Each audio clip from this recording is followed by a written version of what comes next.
This is your warning that this episode is going to be chock full of Avengers Endgame spoilers. So, before we begin, does anybody want to get out?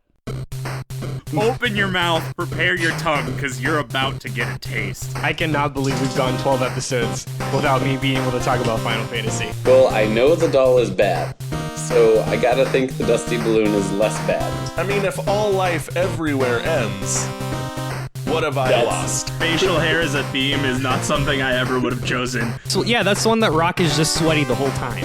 He's got that good pointy Jafar beard. I've got 3 pages of AMA citations.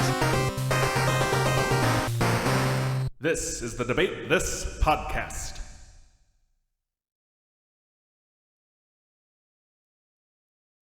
Hello and welcome to a special episode of Debate This, the show where no one is right but someone is definitely wrong. In this podcast, we take time out of our busy adult lives to talk about comics, video games, and why me crying 1.5 times during Avengers Endgame doesn't make me any less of a man. Don't at me, my eyes are just sweaty. 1.5 times? Well, you know, I'm rounding to the nearest 1.5. Are you calling like teary-eyed like a half? Oh yeah, if that's it. It was more like a solid 2. Yeah, Okay. can you define Solid half two. cry? My eyes were sweaty. It's fine. So do we want to just knock this out now? And when did everyone cry during the I'll movie? add that. I I'll add that to the list of questions. I know we gave a spoiler warning, but I don't feel good about not giving people like a moment. Okay. So Andrew, I want to give you 60 seconds to describe Neon Genesis Evangelion to me Okay. in detail. Oh. You have 60 seconds. Go. All right, daddy issues, giant robots. Robots aren't actually robots. They're they're devils, demons, doesn't matter. The Dead Sea Scrolls. Main character's father is actually setting up for the end of the world, and a lot of premature sex scene. Oh, Boom. man. All right. So not only have we lost people that don't want to get spoilers, our download count has dropped. They actually took downloads away from us. Undownloaded the episode. So I'm Todd Thomas today with Kyle on your left, Harper, Matt, I can do this all day, Cole, and Andrew, that is America's ass, Henderson, recording live and on location in the Songwriters Recording Suite at Craft and Vinyl, located at 1806 West 5th Street in Grandview, Ohio. A solid location here in Central Ohio that has mountains of vinyl and a pretty impressive selection of craft beers and cans and on tap. But for real, if you're in Grandview, this is the place to have a beer and just chill. Yeah, it's pretty legit. I want to move back to Columbus just to hang out in here all day, every day. This is the coolest place in the world. Now, this is not sponsorship, but I would like to say that the beer that I'm drinking, the Wolf's Ridge that I'm drinking, is very, very good. Yeah, like for real though, Craft and Vinyl, it's just down the road from where I live here, and Matt and I strolled in the other day and we're chatting them up. It is a sweet location, but like I said, we are live here in the Songwriters Recording Suite. Hey boys, all 4 of us are in the same room. First time forever. Oh my First god! time ever. Yeah, first time in More forever. than a year after this podcast started, and we've all managed to be in the same room. Yeah. We are exactly one time. We are live and on location, my dudes. We can thank Todd's nuptials for that. 14, his toit nups. 14 million some ways that we do this podcast, and in only one way And are we we all found in it. the same room. There it is. As Todd wears his Doctor Strange shirt. So us 4 nerd boys, we hit up Avengers Endgame last night at 10 p.m. We managed to get a few hours of sleep. Kyle and I got in a CrossFit workout afterwards, and we are here to discuss. Nope, getting assigned to cut that. We're here now to discuss our thoughts from Endgame with you, our listeners. So hopefully, if you're still hanging on at this point, you've watched Endgame, because if you've not, you are. It's spoiler city dead ahead, everyone. Like if this is your last chance. If you haven't seen the movie, bail, because spoilers. Yeah, I was thinking about dropping one there, but that seemed mean. the sled is Rosebud. That's the Dumbledore dies at the there end. it is. Yeah. Snape kills Dumbledore. Snape kills Dumbledore. So we are all also mourning the loss of Tony Stark. We sit here today. R.I.P. You know, he RDJ carried the franchise. I think he was the flagship starter. Mm-hmm. Getting to watch all the post credit scenes that were on Twitter and a thread the other day that Kyle shared.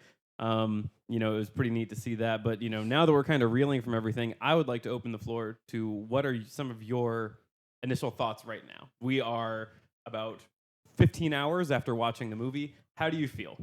That was the best series finale I've ever seen. Agreed. Yep. Of like any IP, any TV show, like best series finale hands down. The fan service was top notch without being like too like wink wink nudge nudge. You get it? It everyone's story got wrapped up. People who had regrets got to fix them or heal them in the past, and it was very good. It was very, very good. I will watch it and cry many more times in the future. I think Iron Man's Tony Stark's death is my second favorite character rap since Breaking Bad.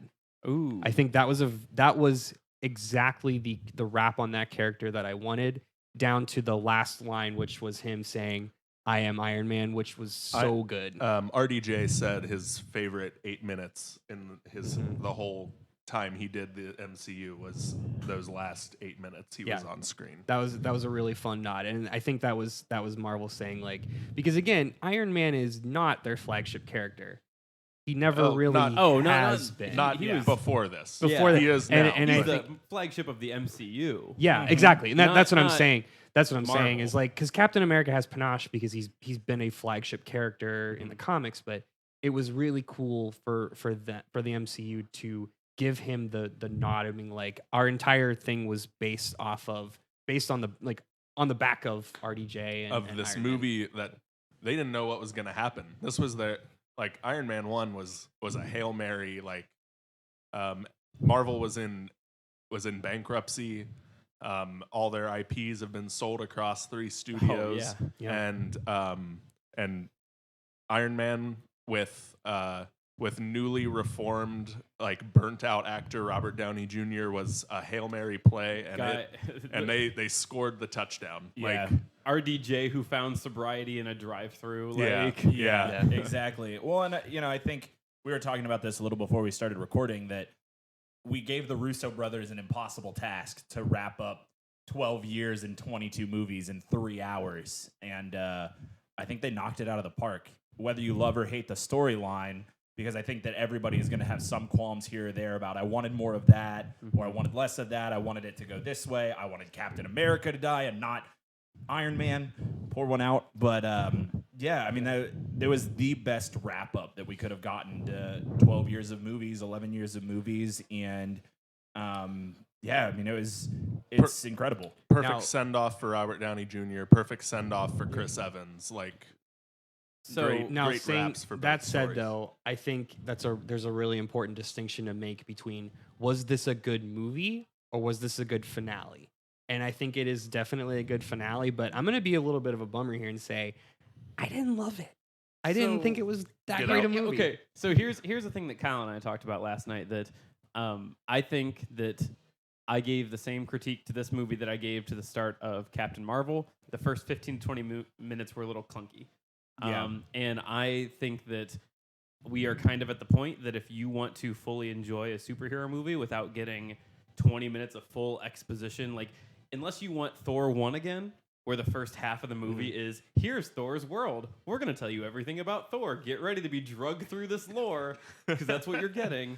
And I think unless that's what you want every superhero movie to be now, we're at the point where, like, they're not going to show you Uncle Ben dying anymore. You're going to get 20 minutes of, like, build up, and now we're here, and you just have to accept. We've seen Uncle Ben die. We know what the Infinity Stones are. We know who. We're assuming you know who all these characters are, and we're starting with story beat.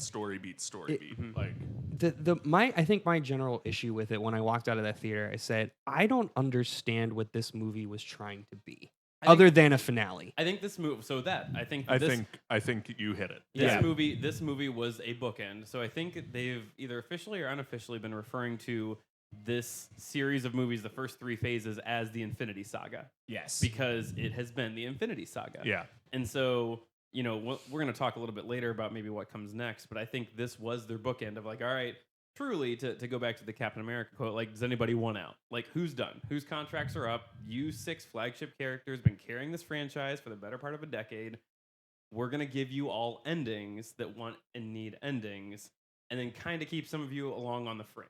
Because let's be fair, I think we haven't seen the last of Thor, but we're not going to have Thor for another decade. Yeah. Like not doing Thor shit for another decade. Thor will pop in. Chris Hemsworth will make appearances and Deus Ex Machina here and there, but he's not carrying a movie in the future. But I want to be clear. We only saw 2 endings. We only saw 2 character endings. Well, Like, to be clear. Black Widow, Black Widow's gone. Fair enough. Captain America, Iron Man. Hawkeye isn't gone, but Dude. like, How does Hawkeye come back? Well, and so Yeah. that's the thing. Like, let's talk about the original 6, right? Yeah. Like, 3 of them are dead / retired because Steve Rogers is he's old man Steve. Yeah, and I didn't even realize this, but at that point, he is over 100 years old. I mean, he is an old ass dude. So you've got those 3 who are gone and out. I can't imagine Clint Barton, who is now lost Nat, lost his family, regained his family, Killed a bunch of people. He Killed a killed lot. He killed a lot of people. Yeah. But he's like a cool ninja now. Yeah. he went on a rampage. A murder In rampage terms across of the an continents. rampagement. He got lost in a 5-minute kung fu movie. He is what Pitbull talks about being Mr. Worldwide. Clint Barton is that for murdering bad guys. Yeah, so I don't think he's coming back. And then you've got Smart Hulk, and you've got Asgardians of the Galaxy. Excuse me, it's Hulk Ruffalo. Hulk Ruffalo, and also the big Thorbowski. But yeah, I mean, Party Santa Thor. I Yeah. think that if I'm being honest, I'm sure the reason they kept those 2 around was because of the success of Ragnarok. Yeah. So I think that we get the buddy comedy of Hulk Ruffalo and Thorbowski for a little while here and there. And Thor didn't hit his stride until Ragnarok. So like they're finally like saved him. Yeah, they're finally like, all right, let's make good Thor movies now. And then the Hulk hasn't had a standalone movie with Mark Ruffalo in it. Well, so Kyle and I were talking about this coming home last night that Thor does his best when he's being babysat by someone else. Thor Yes. can't be on the screen by himself. Yeah. Don't leave Thor alone with other one-dimensional characters. He needs someone else. Like he needs his mom, who was like, "Ooh, also eat a salad," and he goes, "Ooh, well that was really rude, but okay." Like he needs his Loki. He needs and the Hulk. He Korg needs and Meek. and the other Korg thing, and Meek. Rocket. Best character. when freaking Thor says Noob Stomper 69 or Noob Killer 69. But one of the things I had said to Kyle last night is I think that Thor's character in Ragnarok came about after they saw the success of Drax in Guardians of the Galaxy. They saw Drax and they were like, oh, this like dry, very literal humor is great. Everyone needs a straight man who points something out like that. I think we came at that from different sides. So Sure. that's what they tried to have Thor be in the first 2 Thor movies, was like He's fish out of water. fish out of water, very literal, like takes everyone at their word kind of thing. And then Guardians of the Galaxy rolled around. Batista nailed it, and they were like, "Cool, we got that set. Let's figure out how Maybe to we make can do Thor this." fun." And they made Thor fun, and it's been a party. Something we keep like pulling up characters. Something that so we talked about the major 6, and I think we've got at least Thor and Hulk can't just disappear. I think Clint Barton, like I think he could disappear. Like we can be done with Hawkeye. I kind of want Ninja Clint Barton I though. don't Like think what is left with his arc? He like Matt had said, he's lost his family. He lost Natasha, got his family back, not before killing a not zero number of people. I want to see if Clint Barton isn't gone, I want to see him as like the Avengers like fight trainer. Like he doesn't go out in the field anymore, but he'll spar with the newbies to make sure they aren't just going to go out and embarrass themselves. I like that. Or they send new Avengers teams on retreats to Clint's farm. Yeah. Yeah. He's circa training Age of Ultron. A real Mr. Miyagi situation. Yes. Yeah. I want to talk. So I've got some other things to go over here, but let's stop talking about I guess the OG6. Let's change gears and maybe talk about the new breakthrough people. I just want to get this on record. We don't deserve Paul Rudd. No one in this life deserves Paul Rudd. He is a gem of a human being. And something I pointed out to Kyle last night. Once you watch this movie, the world was saved by a rat that happened to be in the wrong storage bin. That rat that walked across the keyboard and like triggered the time tunnel to like release. That's the real hero of this movie. That is the reason why the world was saved. It's so weird. Yeah, a little weird. But yeah, so let's maybe talk about what were some of the breakout maybe not main 6 Avengers that had some cool scenes that you got something out of. So just Paul Rudd, when he's on camera, is just on. Like there's not a moment he's on screen where he's like waiting for his line to show up. His face is, he's reacting, he's pratfalling, he's on all the time. I mean, a lot of the newbies were not here most of the time. And I think Stephen Strange is the other one. I think he flies in with he says good wisdom and like good advice and keeps a cool head. But those are my 2 standouts of the newbies. So instead, let's talk about maybe Paul Rudd and Rocket and Nebula. Like, what were your thoughts on Rocket? I think that Bradley Cooper doesn't get a lot of good credit for being Rocket, and Rocket's a lot of fun. Yeah. And also, we saw a full evolution of Nebula. Like, what did we get from them? I think that they really set up for whatever Guardians 3 is going to be, and I am guessing that the reaction or the reception of Guardians 3 is really going to determine how those characters fit back into the MCU at large. Because I think that we've gotten a full arc of Nebula. We've gotten a full arc of Rocket. They don't need to bring them back into the main fold. I would like to see them do that because I like both of those characters. Rocket forever. I'm gonna slightly disagree with you. We got Nebula. We finished Nebula breaking out of her like I must serve Thanos role, and now we're gonna see some fun Nebula. How do I be a good person? Antics where she's been trained and tortured to be this assassin her whole life, and now is like gonna try and be the good person. So we're just gonna get those scenes of her like smiling at a small child and the child like running away terrified. She doesn't know what a smile is. She's gonna be the new Black Widow. Yeah, and she's the new torturous killer turned Avenger. But we dialed that up and made her a blue alien. Torturous killer. Made her blue and not Scarlett Johansson. Yeah. Going back to Paul Rudd for a minute. Every time. I'll never. I do. There we was can make a podcast called "Going Back to Paul." going Rudd back for to a Paul minute. Rudd podcast within the podcast. I think one of my favorite scenes in general, but definitely favorite Paul Rudd scene is when they were in. So Thor's all big Thorbowski. I mean, Chris Hemsworth just fucking killed it. Yeah. But he's like kind of going off on this tangent. He's like talking about the Reality Stone when they're all kind of like. They're all updating each other, which was a very fun like meta bit. Todd, like, they're all Todd updating said each this other in the car last night too. And Thor is talking, and everyone's just like, Rolling "What their the eyes, fuck is wrong with this guy?" And Paul Rudd is just like On smiling, one- he's like, on board with yeah, this story. yeah, like just totally down. And just like that face is like that is a person that is a master class in acting, like in just reaction acting. So that was like Kyle said, we talked about this last night. That was such a fun moment because we all know the story of every Infinity Stone. We've all watched it unfold, but oftentimes we forget that not all the characters know everything. Yeah. So in that moment when Thor is going through his fever dream of the Reality Stone and Yeah. everything, and everyone's like, yeah, we get it. Like, what the fuck?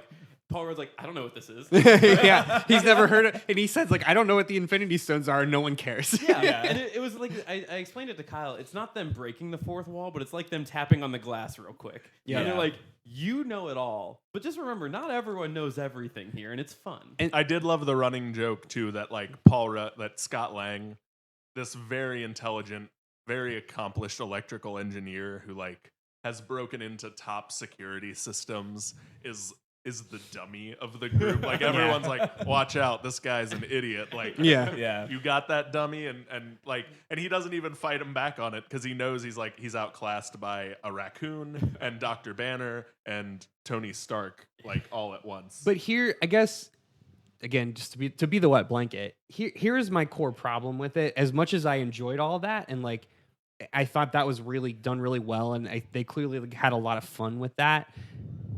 The message that sends out is like, oh, this is just kind of like a fun, happy-go-lucky. Like, I felt very like, am I supposed to be upset? Am I supposed to laugh? Like, So and that it's so different from all of the advertisements and all of the marketing that we got, which is like, this is gonna be fucking heavy, guys. Like, they've never handled anything like this before. Like, that's my one, like if I have a complaint, because I loved the whole thing. I'm a sucker for everything they did. So but the tone was all over the map. place. Yeah. Even when like Yeah. Tony Stark's cracking jokes the minute he lands back on Earth at the beginning and like barely survived being out in space. Like he lands and is like, I thought you were a Build-A-Bear until right now. Yeah. Like, and Yeah, this it's just is like, oh, heavy. Well, and like we scene. just got to this thing where he's like doing this really heartfelt recording for Pepper, and then it's just like, oh, Captain Marvel's there, cool. Oh, Sony's back, cool.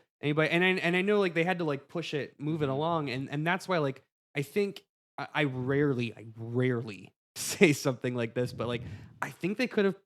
That was 2 movies. Like I honest to God think that probably could have been 2 movies because I mean we'll get into it a little bit, but like I want the movie of them in that like 5 years later dystopia. Yeah. And- and- I also want that movie.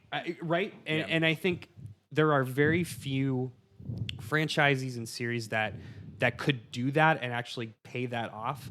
But Marvel or MCU has done so much work to build this universe. And when you see Paul Rudd walking through the streets and it's like it looks like a fucking war zone. It's like The Walking Dead. Like there's trash everywhere. Yeah. And it's like, man, I'm watching this. It's like I want to get more into this. Like, you know, oh shit, like probably garbage men don't exist. Or like there's not like generally like public services, right? Or and they said there was a throwaway line that Captain America says like, oh, the Mets are gone. I was like, oh shit, because they don't need 2 baseball teams. Like New York doesn't need 2 baseball teams. Like there's all this like really micro stuff that I was really interested in, and like, oh man, how cool that I have never seen a situation where we have established like a present day Earth, and then what would happen if 50% of the population was just gone? I did like it was also another throwaway line. They almost acknowledged that like maybe Thanos was right with the like as I came over here, there were whales in the Bay Area. Yeah. Like Yeah. that was very much like Very cool. Yeah. Oh, they kind of went there. They kind of Yeah. Right. touched on like maybe it's half the boats are gone. yeah, so, maybe yeah. this Right. is all worth it. And like how does society move on? Because they keep saying like you have to move on, but it's like it's very clear that infrastructure was there. Like there was, you know, there I would imagine there was still government and there, you know, everything else, but like there is a movie in itself right there. And what really kind of pissed me off was when everybody comes back, there it's just like, oh, whatever. Now to their credit, they didn't erase those 5 years. They didn't undo those 5 years. So they can still sow threads of like what happened in future movies. Because people like the scene that did it for me that like showed like man like people are getting back on their feet and rebuilding is like there were Professor Hulk fangirls and like that was a very lighthearted moment. That was a very good moment to see like the world is still moving. Like, people are still and I think I want to give them the benefit of the doubt that we will see threads of that sewn through the future movies still. But like I go back to that scene, I can't get out of my head when Peter spoiler alert, Peter Parker comes back. When Peter Parker is walks Spider-Man Far From Home coming July 27th. Right, exactly. Well, and when you he's can like- finish, but yeah, Spider-Man. You know what I'm gonna say. Well, Spider-Man Far From Home will be really telling of how much they show. Going So what happened was, Spider-Man again, they're trying to wrap up all these, and they show Peter in high school, and he's a handshake, or he hugs his best friend, whatever. But it's like statistically speaking, half of those students should be 19, right? Like should be graduated. Yeah. Yeah. So like, what a weird situation, and it made me think of there's a show. It started as a French show, but they did an English adaptation. It's called The Returned. Oh yeah. Did you see that? I've seen some of it. I think. So it plays with that. It's like these 10 people die and come back to life, 4 years later. But for them, time hasn't elapsed, right? It's only been a matter of seconds. But like the world has moved on. Like you get and that's what this kind of micro idea. Like husbands and wives have been split apart. Families have moved on. Like people have been remarried. Like these two main characters are twins. One of them died, the other one didn't. Sure. The other twin is 5 years older. She's had a completely different set of experiences. Like that's all of those little micro stories. Like that is the implication that they have set. And I wanted anything. I wanted any kind of that payoff. Yeah. So I will say, yes, I want the 5 years between the snap and like let's bring everybody back. Scott Lang is here, and then I want the 5 years after Thanos and the Chitauri get dusted. Like I want to see what the fall looks like, and then I want to see the rebuild, and then I want to talk about a different character. So Kyle, if you have another thought on that, feel free to I'm put it up. good. I can stop. Yeah, so as much as like I'll talk about Scott Lang, Rocket, and Nebula as much as the next guy, but the one I really want to talk about is Scarlet Witch. Oh my God! Yeah, so like He's got it. Scarlet, She had a good moment. yeah, Scarlet Witch had an amazing moment for sure, and Scarlet Witch has always been one of the most powerful Avengers. It was one of the reasons I was really disappointed that they killed Quicksilver off in 45 minutes of movie, because Quicksilver and Scarlet Witch are both Infinity Stone derived powers, at least MCU wise. Sure. And so to see Scarlet Witch, like that line of "I don't even know who you are, you will," was like That was good. very, very good. Elizabeth Olsen, very, very good. But Pause, because every actor came to pulled out their Oh, stops yeah. for this comic book Yeah. movie. Like no one phoned in a performance this whole Well, movie. they all the check for $3 million probably didn't. Yeah. Sure. but everybody did leave it all on the floor for sure. But yeah, I mean, Scarlet Witch is, I think, now the most powerful Avenger that we have, because it really, like, the way that I see it is that we're not going to get a lot of Captain Marvel throughout these next arcs of movie. They really seem to like cement that she only shows up when you need her sort of mentality about Carol Danvers, which I'm fine with. You know, I love Captain Marvel, I love Brie Larson, but she is God tier among all of these S tier characters. And we might get into this in a later question, but there is a space team now. There's a team in space and a team on Earth, and like Carol Danvers is a part of the space team. So so that we don't have two god tier Avengers on Earth. But Scarlet Witch is an absolute powerhouse, and just to see her like lift and basically torture Thanos to the point of him raining down fire upon his own troops to disrupt the moment. Like absolute Plan Z, pull the plug. It's like this is the Hail Mary. The last thing I want to say about these kind of like breakout characters before we go to like a next topic would be one of my, and maybe we'll come back to this, but like one of my favorite moments from Scott Lang was when he was the biggest giant man he's ever been. Yes. Two things. One, when he punched the Chitauri like That was very good. Leviathan, it was so good. And then two, when he just crushed One of the Black Order, Yeah, the the biggest of the Black Order. Yeah. The one who is not Ebony Maw, the only Black Order name that I know. Yeah. Well, he was Call Obsidian.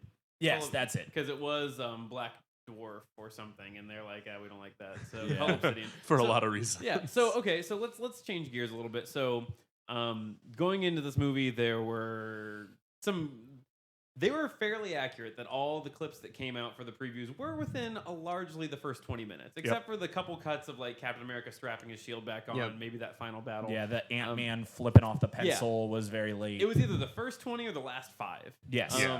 And so going into this, I mean, I know I had read some spoilers, I had seen some things. What was maybe like one of the biggest surprises that came out of this movie for you? What was the thing that like you went in thinking, this might happen, this might not happen, or you had no idea that it took place, and you're like, oh shit, like, and I'll get it started. So for me, aside from like different spoilers I had read, I would have never guessed that Natasha would be the one that would die for the Soul Stone. Correct. I wouldn't have called that shot. Yeah. And I think that when it was said and done with, at first I was kind of mad. I didn't want it to be her, but two things made it better. One, the scene of her and Clint fighting to see who gets to die. Yeah. That played out exactly like it probably should have. That was a really like heart-wrenching scene. And the point at the end when they were talking at the docks, and they're like, well, does she have any family? And someone's like, no one. She has no one. She has us. Yeah, and that was like, for me, I was like, okay, like I'm at peace with this being Scarlett Johansson, like with this being Black Widow. I don't know what happens with the whole rumored Black Widow movie coming up. That's not a question for right now. Yeah. But that was my like big surprising moment for the movie. What about you? Well, it seemed like they were setting her up to be the new Nick Fury. Yeah, it really did. Yep. Yeah. Well, I'll take the low-hanging fruit on things that surprised me. The first one being that they killed Thanos in the first act. Yep. surprised me. Really caught me off guard when they like came in, kicked his door down, and were like, "We're here. We're for in you. your fucking house now." Yeah. They killed an old man sitting on the toilet. Like Yeah. that is Yeah. basically what happened. Yeah. I'm gonna cut off your fucking arm, and then I'm gonna cut off your fucking head. Like that's why I'm here. So like I was surprised by that. And then to put that even more forward, I really expected the first act of that movie to be, hey, they go try and beat down Thanos now that they have Carol Danvers and get a second ass whooping laid down upon them. I thought that was gonna happen. Same. But after they killed Thanos, I think that I was then surprised that Thanos remained the big bad of that movie. I mean, I know that a lot of people had talked about, and all the spoilers that said Thanos was going to be the big bad of this movie, but I had almost in a way expected after they killed him, like, all right, that's how it's going to be. I think I said that to you while we were sitting there. As soon as they killed him, I was like, wow, that's how this is going to go. And I thought we were going to get somebody else. So that was surprise number one for me. Big surprise number two, and like I'll put it on the floor and say it. I wouldn't have called Tony Stark dying. I think that maybe if I wasn't so biased, I would have. Maybe if I had been trying to convince, maybe if I had not been trying to convince myself for 5 years that it wasn't going to be Tony Stark, I wouldn't have been so surprised. But I really thought it was going to be Captain America. As soon as I saw Tony Stark's daughter, Happy with the family. Yeah, I was like, Done. That was it. he's a goner. That's the last. And the moment too when he's just running pretend like simulations over time travel, he's like, oh, running through the Mobius like whatever diagram, and it like locks and he goes, shit. Like Yeah. I was like, all Just right. like that's it. He's and I think Pepper even said like, I can't. My biggest failure, my only failure is getting you to stop. Yeah. Like, I couldn't do that, and I was like, Tony's done. Yeah. So I was surprised in the sense of I really thought that we were going to lose Captain America. And to make another Walking Dead reference, one of the things I was really surprised we didn't get was like a Negan level beatdown from Thanos on an Avenger. Yeah. Like I thought somebody was just going to get Their shit rocked. beaten into oblivion to the point of like, wow, that's what he's capable of. Which Thor kind of got a little bit right before the Mm-hmm. big Yeah. Cap Mjolnir moment. How about let's talk about that. That was awesome. Like what a great moment. What a great I kind of thought that was going to be the series cap on cap. No pun intended. You know, and I would have been okay with that. Like I would have been okay with him kind of like having this awesome heroic moment and just just losing and then everyone else kind of avenging Right him. before all the portals opened, I was like, oh, they're gonna kill Cap and Tony in this movie. Yeah. That was my thought. I thought we were gonna get one last I can do this all day, and Thanos was just gonna punch through his face. Can we talk about, so before I get to Andrew and Kyle talking about what your biggest surprise was, can we talk about real quick the Captain versus Captain? So good. Throwdown, So where good. He goes, I can do this all day. And he goes, yeah, I know. Because he knows that's him acknowledging that he's such a boner.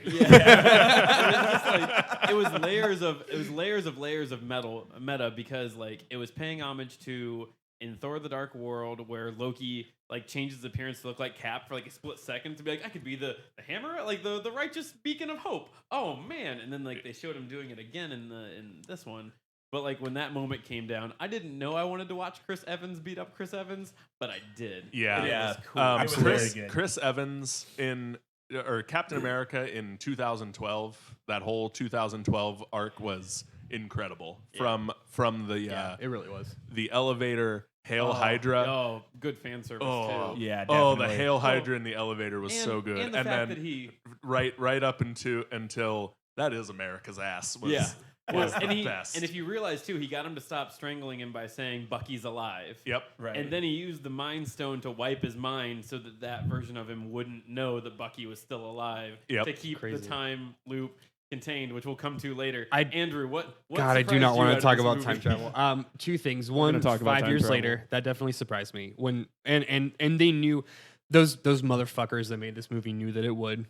They did that thing where, so you see them when they kill Old Man Thanos. You see five Old Manos, Thanold. exactly. You see five, and then there's a pretty large beat, Yeah. and then it says years later, and I was like, oh. Yeah. Yeah. I didn't expect them to do that. I didn't expect them to really kind of, just I'm going to use this reference again. They went third act of Final Fantasy VI and said the world is over. How's everyone coping with it? I also, but my biggest surprise was just generally how they handled Thor. Yeah. And I think they play this game like every time Thor is in a movie, they play this game of like, how do we dress down Thor, or how do we like take away his power, right? Right. Yeah. Because he is like he's a OP. god. He's a yeah, god. yeah, he's Goku. a god. The He's god a god. of thunder. He's Goku. So how do we stop him from going Super Saiyan, right? Or at least like delay it to go Super Saiyan until the last minute. And this was absolutely like make him emotional, you know. And it was so good. It was so good, and it was so different in that character because generally speaking, like in the past, like he's not emotional. Yeah. He's not. He has never once let anything like really cloud his judgment. He is always, you know, eyes on the prize, like even more so than Cap. So since we're talking about surprises, I was very surprised that Thor did not retake the title of King of Asgard. Yeah. I was very see that surprised coming. he accepted the fact that he doesn't know where he wants to be right now. I thought it and was is very- gonna go with the flow. It was very good. So we got to see what happens when Thor gets to be king. Like, Yeah. Thor is not that guy. And I think that, I think, you know, we talked about, like, you wanted to see the 5 years after the snap, the things that happened. Like, I think we got to see bits and pieces of, like, people weren't happy. They killed Thanos, which is what they thought they wanted. They didn't get it. They weren't happy. Yeah. And so I think we at least got to see, though we didn't get to see, like, the crime that rose or what new big bads did come up in those 5 years that didn't get snapped, what evil seeped in. We at least got to see people didn't get the answer they wanted except for Tony Stark. And so he was the only one that the only one. made and the anything fact out of that it. Pepper was even able to say, like, you have a chance to make a difference. And like for Scott Lang to say, you have your family, that's fine, but we can bring back everyone. Yeah. We can bring back everyone. And like that was the thing. Like Tony knew there was a chance, and so he couldn't not. They called him in for one last round. And you say He was that- days away from retirement. Days away from retirement. Yeah, and you say that like Tony Stark was the only one who got what he wanted and that Tony Stark was happy, but I think that in Age of Ultron, in Iron Man 3, in Infinity War, there are all of these moments of Pepper Potts saying like, Tony, please no. Tony, please don't, like, stay, stop. And here is Pepper Potts giving him the permission to go out there and kill yourself because I know that you're going to, which I think means that Pepper, who knows Tony better than Tony knows Tony, knows that he is not happy with this outcome either. Like, there is some resentment that Tony Stark holds that we didn't get to see on screen, but that Pepper Potts knows Well, about. the line that kept coming back to me was from Infinity Wars. Whenever we touched on Tony's story, it was the line from Infinity Wars he had with Doctor Strange, where he's like, "Thanos has been in my head since 2012, or for however many you've years. Been in my head, yeah. He's been in my head, and like that, they have not let that go in Avengers 2, Iron Man 3, everything. Like we saw Tony Stark very affected by the fact that like he could not stop the Chitauri invasion single-handedly, and he was very bothered by that. And he tried to stop things with Ultron, and he saw what happened there, which I think another thing that kind of led to Tony Stark being the character he was after the 5 years was when he landed again, when he came back 22 days later, and he's all emaciated, which was actually kind of a that great was scene. really good. Yeah, very good. I was like, he was really frail. I didn't feel Christian good Bale watching in it. whatever movie that Machinist. was. Machinist, yes. Yeah. He like said this thing like, I wanted to wrap the world in a suit of armor. Like I wanted to stop this, and no. And you all said no. Yeah, you said no. And Captain America, what did you say? Like, if we lose together. Well, we lost. And where were you? Yeah. Where were you? I fought him, and where were you? Which I kind of wanted Captain America to be like, fucking, I was in Wakanda. Yeah. Doing the same thing. I He fought punched him me too. in the jaw. Also Like, losing. Yeah, Yes. we all lost together in Which- different time zones, Tony. Which I think shows how well they know Captain America's character, because he would not that is not the point at that point. But, and I think, again, another interesting piece when they went to find Thanos in the beginning, when he's like, let's go get this son of a bitch. Like, they're all so blinded by rage, and they think that they're going to be able to solve the problem by killing the problem, and that totally wasn't it at all. I've got more questions. I want to get to them, but before we get to that, we're going to take a quick break to hear from Craft and Vinyl. Hello, Debate This listeners. My name is Matt, and today I got a copy of Iron Butterfly's debut album, a craft beer, and I recorded a podcast, and I did it all in the same building, and that is pretty cool. Hello, I am talking to you right now from the Songwriters Recording Suite at Craft and Vinyl in Grandview, Ohio, who have been oh so gracious to allow us to record our very first podcast all together in the same room. It's been very cool, and they've been very helpful to us, and they have given us beer, which is probably my favorite part of this whole situation. If you haven't checked out Craft and Vinyl, yes, they have vinyl. Yes, they have beer. Yes, they have this amazing recording suite available to other people like us as well as local bands, but they also have a music venue right here in the building, and I've seen a number of shows here myself, and they've all been phenomenal. This is a great part of the Columbus local music scene. If you are local to Ohio, I would really implore you to check it out. This place is amazing. The bands that come through here are amazing. And they have this space set up specifically to help bands get off the ground and record on the cheap, which is helping us out right now too. So if you are in the Grandview, Ohio area, check out Craft and Vinyl. They are on 5th Avenue in Grandview. And if you are just visiting Columbus, come check out Craft and Vinyl. They do have beer and they have vinyl. Now back to your regularly scheduled episode. So we're back. So here's my next question. I'll preface this by saying I do not want to talk about time travel. I don't want to talk Agreed. about what worked, what didn't work, because I think they did a really, really, really good job when as soon as someone was like, but actually time travel, they're like, no, it's wrong. You're all wrong. Yeah. What's going to happen is we're going to go to the past. We're going to take something. We're going to get it. And it's going to be fine because time keeps moving. And then when Hulk talked to the ancient Sorcerer one? Supreme. Sorcerer Supreme, the Tilda ancient Swinton. one. Yeah, Tilda Swinton. She said, "Oh, well, if you take it, it creates a branch." He says, "Fine, fuck it, we'll bring it back." Yeah. And that was it.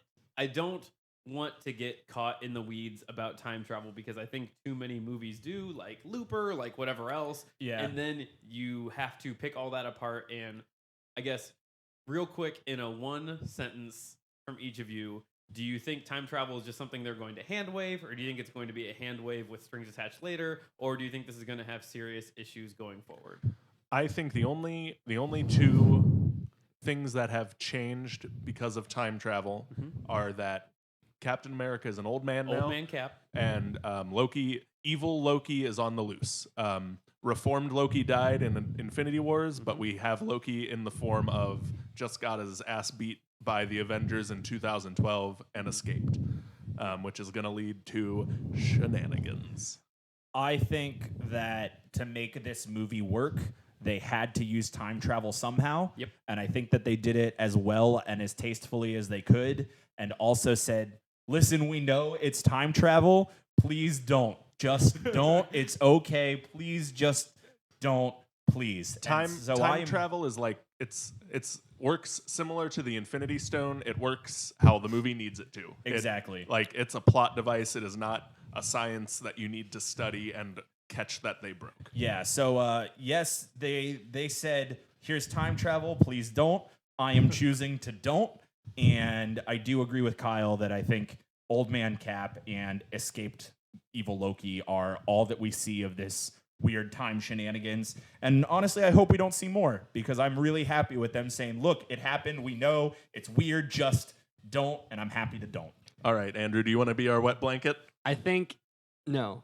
I think I smell Scott. the mildew. I He think says what's 15 gonna happen. seconds I think before what's being gonna a wet happen. blanket. I think what's gonna happen is Scott Lang's gonna go home to Hill Valley and realize that Hill Valley is not the nice neighborhood that it used to be, and in fact has been overrun by criminals. And then he's gonna realize that his father is Loki and owns a casino.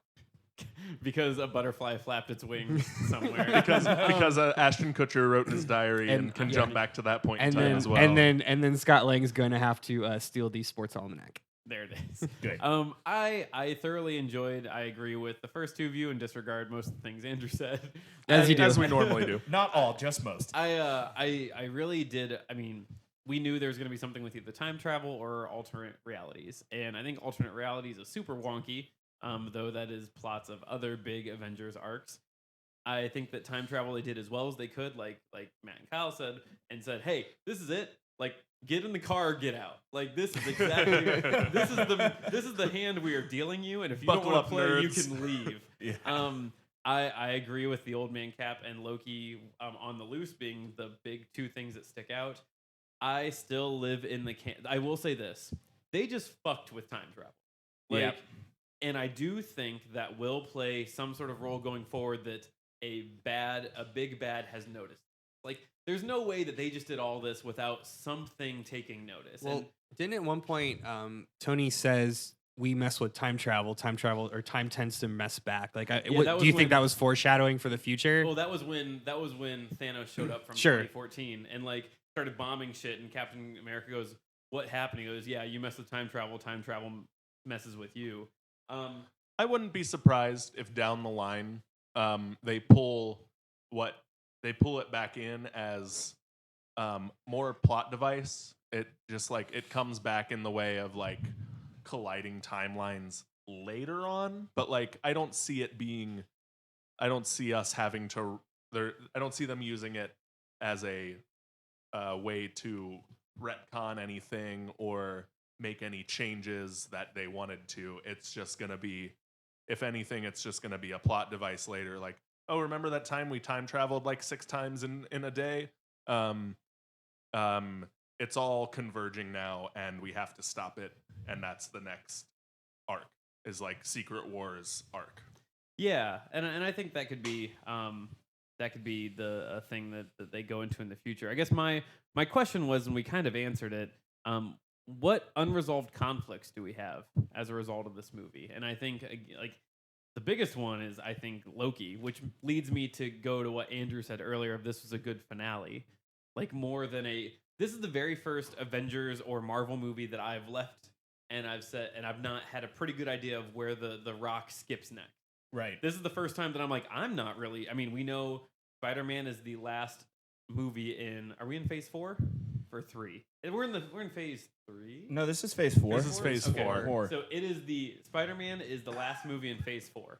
Right. We don't know. We know future movies, but we don't know the order. We don't know where they're going. And so I guess I don't know what unresolved conflicts this leaves us with, because I don't see any of all the boxes left to check. You know, assuming that Clint is not going to go on another killing spree, assuming that Black Widow is truly dead or gone because she was sacrificed to the Soul Stone. You know what? I'll give you an unresolved conflict. Is Gamora alive or dead? Gamora's dead. Gone? Oh, Gamora's alive. Infinity War Gamora is dead. Infinity War Gamora is dead. Yeah. 2014 Gamora is alive today.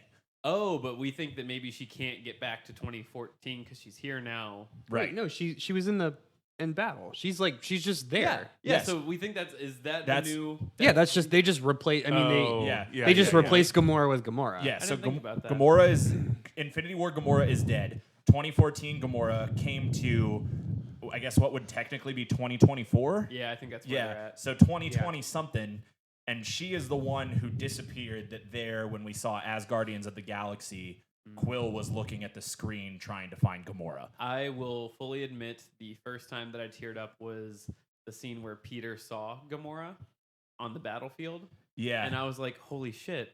Like, he gets his moment. And then she, like, knees him in the nuts. Yeah, that was good. And he's like, oh, the first time you didn't get him, but you got both on the second time. Yeah. And I just love that point where she's like to Nebula, him? And Nebula's like, yeah, it's either him or a tree.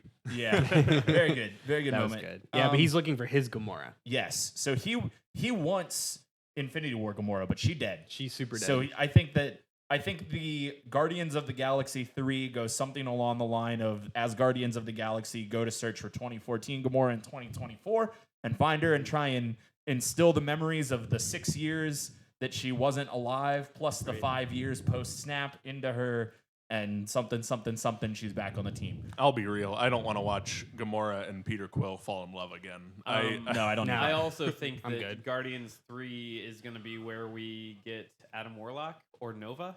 Yeah. And I think that yeah. somehow we intertwine those stories in. I don't know. I don't care about rewatching a love story. In fact, I actually appreciate that in many of the Marvel movies now, they're not trying to shoehorn love stories. I think that Doctor Strange was one of the first ones that did it really well, where it was like, oh, there's a love story here, but it matters very little. Yeah. Like, Yeah. it matters very little, and it's not even really a super happy ending. It only plays a big point when he materializes the time stone to make a watch on his wrist, which is kind of, reminiscent of his love story with Rachel McAdams, who gave him a watch. Right. Yeah. Oh yeah, Rachel McAdams was in that movie. Yeah. Right? She plays technically night nurse, which is what what's her face? Rosario Dawson. Yeah, Yes. played in the series. So same concept. Yeah. So my big unresolved conflicts basically And all unanswered questions. I'll Yes. bundle that into. So they basically all come from Tony's funeral.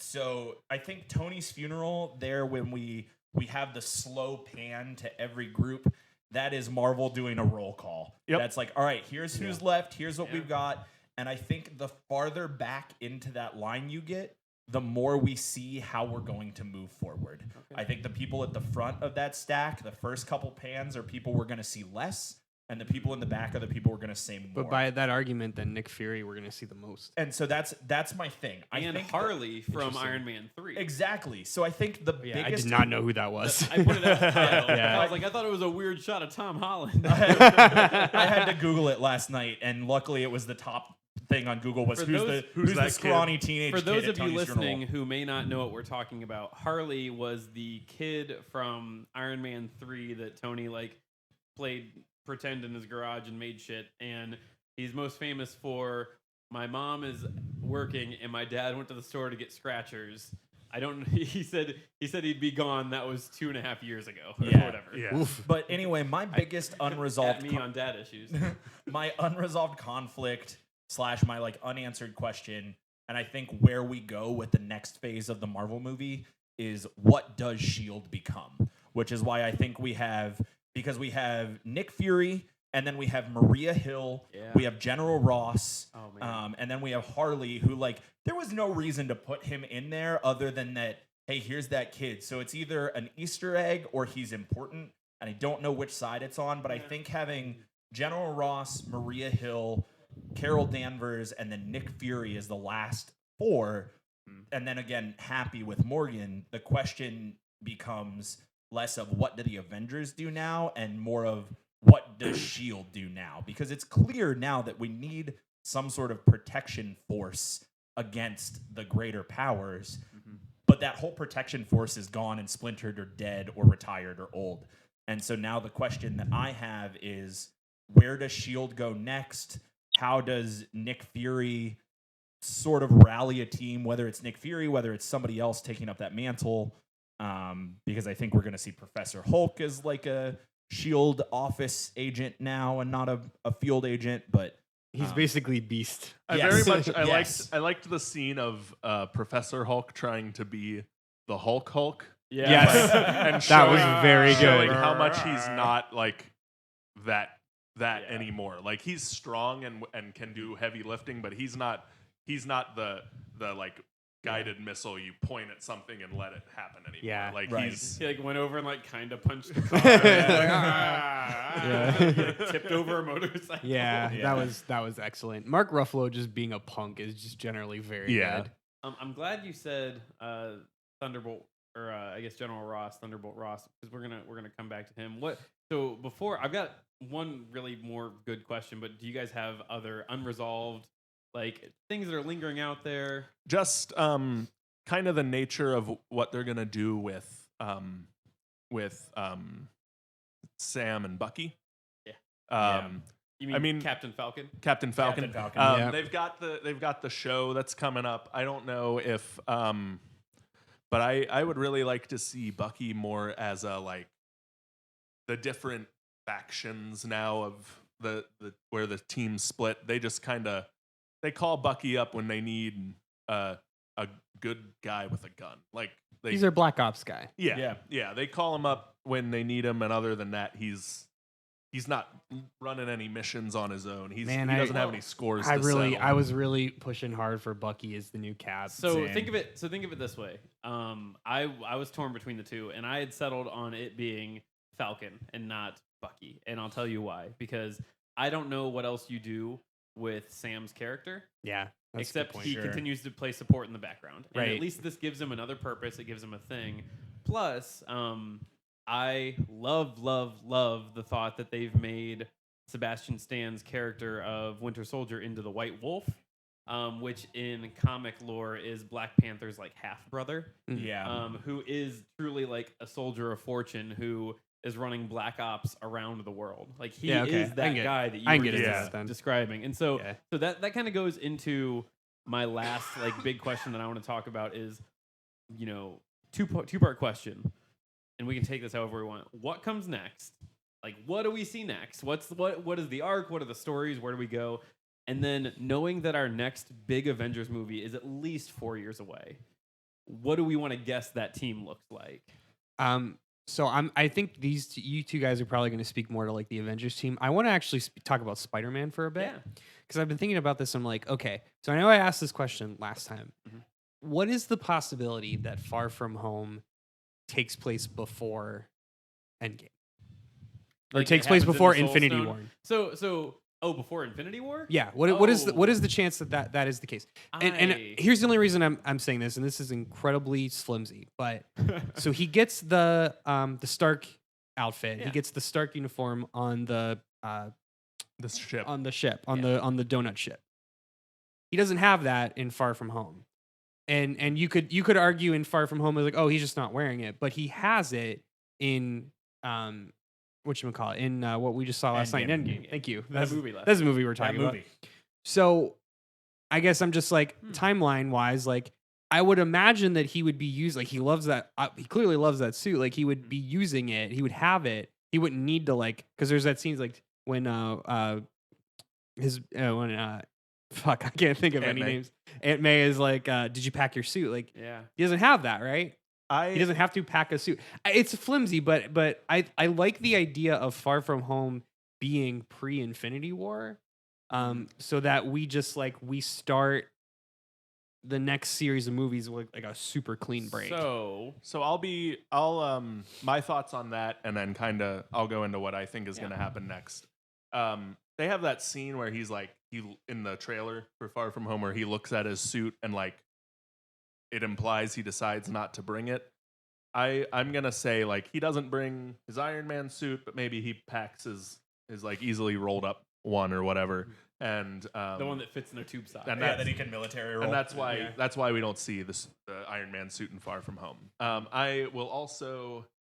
My prediction is that it is going to take place after the fact, and we're going to see a lot of these. I would like to see a lot of these students processing the fact that they've been gone for 5 years. Like that trip is like just kind of like, hey, forget about everything. Well, not even that. Just like within that story, we have this like under the human story of like.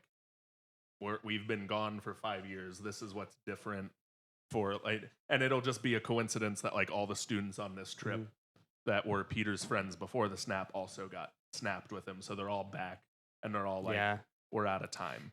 I think also I'm heavily predicting the post-credit scene in Far From Home is gonna feature either Professor X or Wolverine, and they will bring mutants into the story at the tail end of Far From Home, and that will be in their attempt to be the next, like, as big as I want to welcome you to the Avengers Initiative from Iron Man 1, that'll be like, we want to bring, like, you're going to do a summer internship at the Professor X School for Gifted Youngsters. Like, so on the nose. Something. I think I'm predicting that's what's going to happen. It would be really cool. Like this is just I just thought this in my brain a second ago, but it would be cool if the X-Men initiative, I'll put in air quotes, was a result of most of the Avengers being gone. Yeah. I could see that too. Like it was something that came after like the snap happened. And Yeah, like it was like this like just team of like they took the original X-Men and they're all like really young, kind of like a first class situation. And it was just like a team of like quirky teen rebels who were like, we gotta like band together and you know. And I will put my stake in the ground and predict that mutants will be at least heavily involved in the first part of the next phase of the Marvel movie. They will, not all at once, but we'll slowly. We'll get a Professor X cameo, and we'll get our Cyclops cameo, and finally 3 years down the line we'll get our Wolverine cameo. I think Wolverine comes in late. Yeah, We can't see like Hugh Jackman has to be gone for a while before. but that's mostly my predictions. And then if I'm like, if I have to make a prediction now, just because they didn't set anything long-reaching up, that then I will predict that they will bring back the issue, like we time jumped 4 or 5 times in 12 hours, and it's all gonna come, like it's all gonna crash on this date, and we need to figure out how to. And that is Secret Wars. Like that is the battle world. Yeah. Scenario. So that's my big prediction. I guess. So my thought, I mean, obviously Far From Home is next. I think that Far From Home, we see Peter Parker dealing with being Spider-Man for the first time without Tony Stark. I think that if I had to guess, I would say that he probably doesn't use the Iron Spider armor unless he has to, because something Tony Stark is his dad, and he feels weird about putting on that armor, or it broke and now he doesn't have anybody to fix it. Like Peter Parker's a smart kid, but he's not Tony Stark. So I have that thought. I am going to disagree with you, Kyle. I don't think that we see the mutants until the second, whatever phase 6 is. I think that the mutants tease at the end of the 1,000-yard stare. Yeah, right. I think the mutants tease Andrew has exited the train at this point.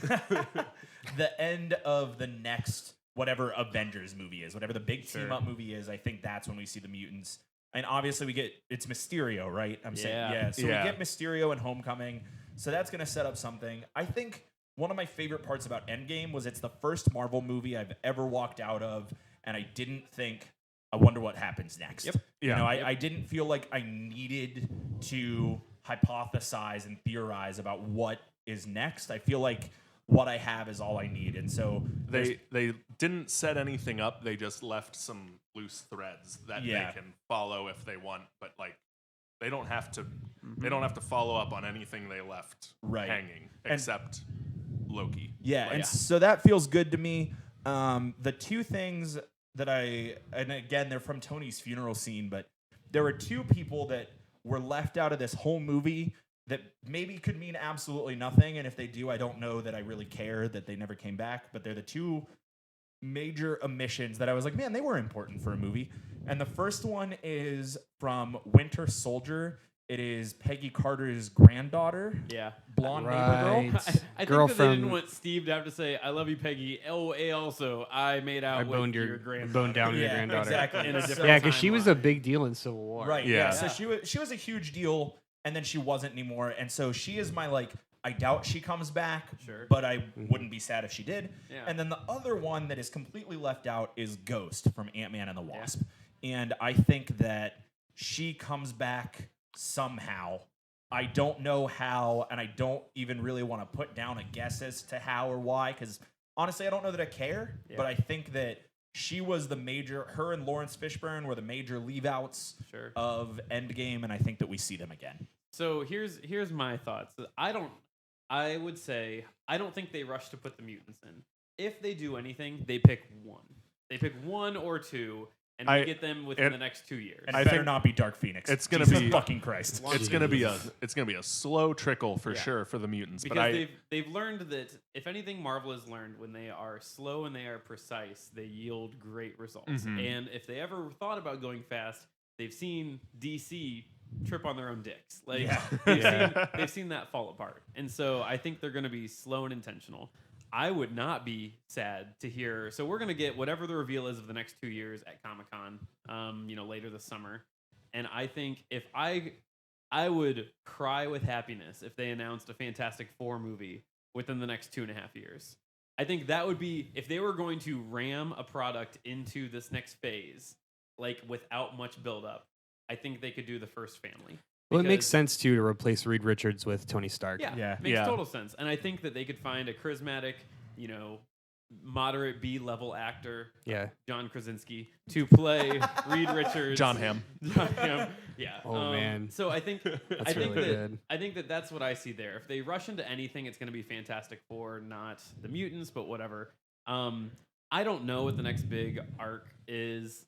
like I said, I was still kind of rooting for Annihilus, coming from the negative zone and dealing with alternate timelines and time travel.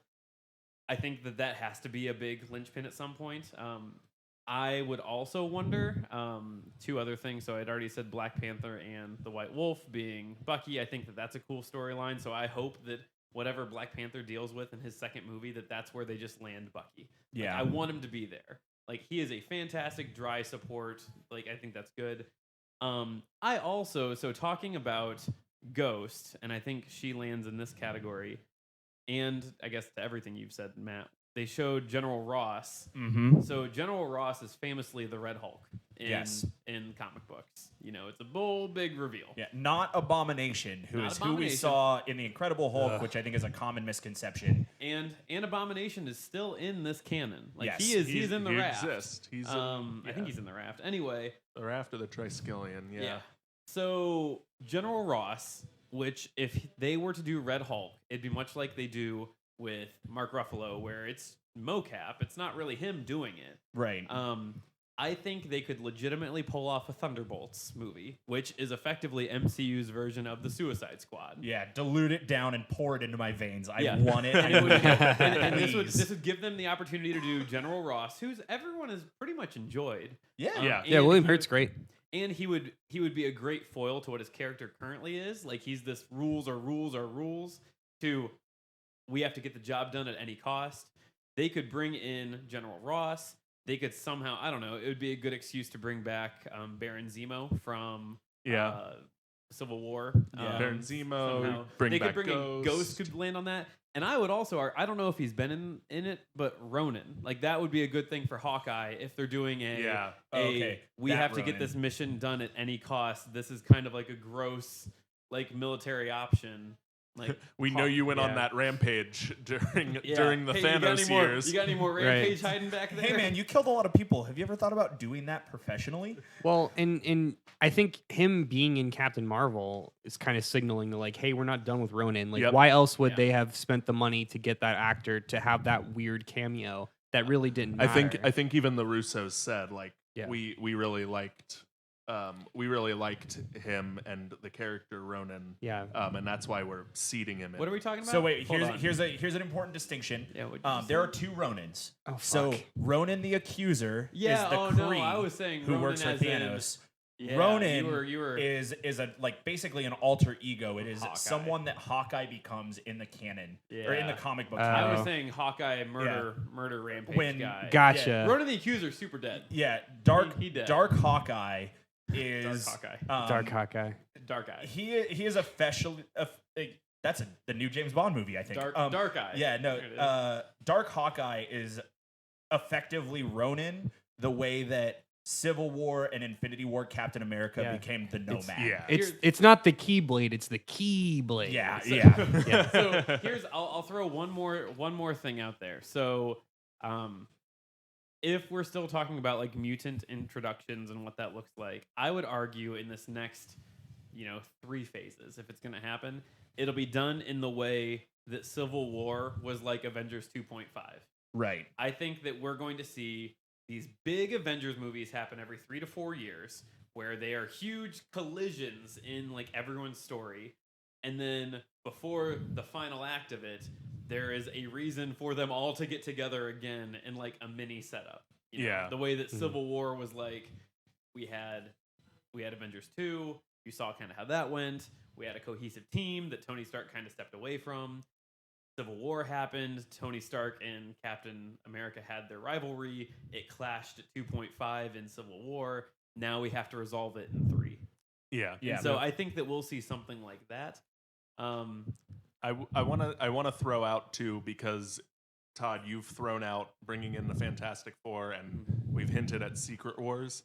I want to see the Council of Reeds on the big screen, where they all exist in a pocket dimension, like, solving all the universe's problems. If you're unaware, listeners at home, the Council of Ricks from Rick and Morty is completely ripped off from the Fantastic Four, where Reed Richards sets up the Council of Reeds to solve interdimensional problems. Which episode did we talk about that in? We talked about that in an episode of our own podcast. I think it was the underappreciated Marvel characters. Yeah, I think that's the lost episode. No, it's not the it's lost not the lost episode. episode? Not the lost Okay. It's not the lost episode. But it's lost from my. I definitely wiped it from my memory banks. Well, that's because you talked about Jubilee. Yeah, I don't recall. You blacked out for 45 minutes. It's I don't recall that. I at plead all. the fifth. well, hey, I think we're gonna go ahead and get this wrapped up because I think we could talk for hours about.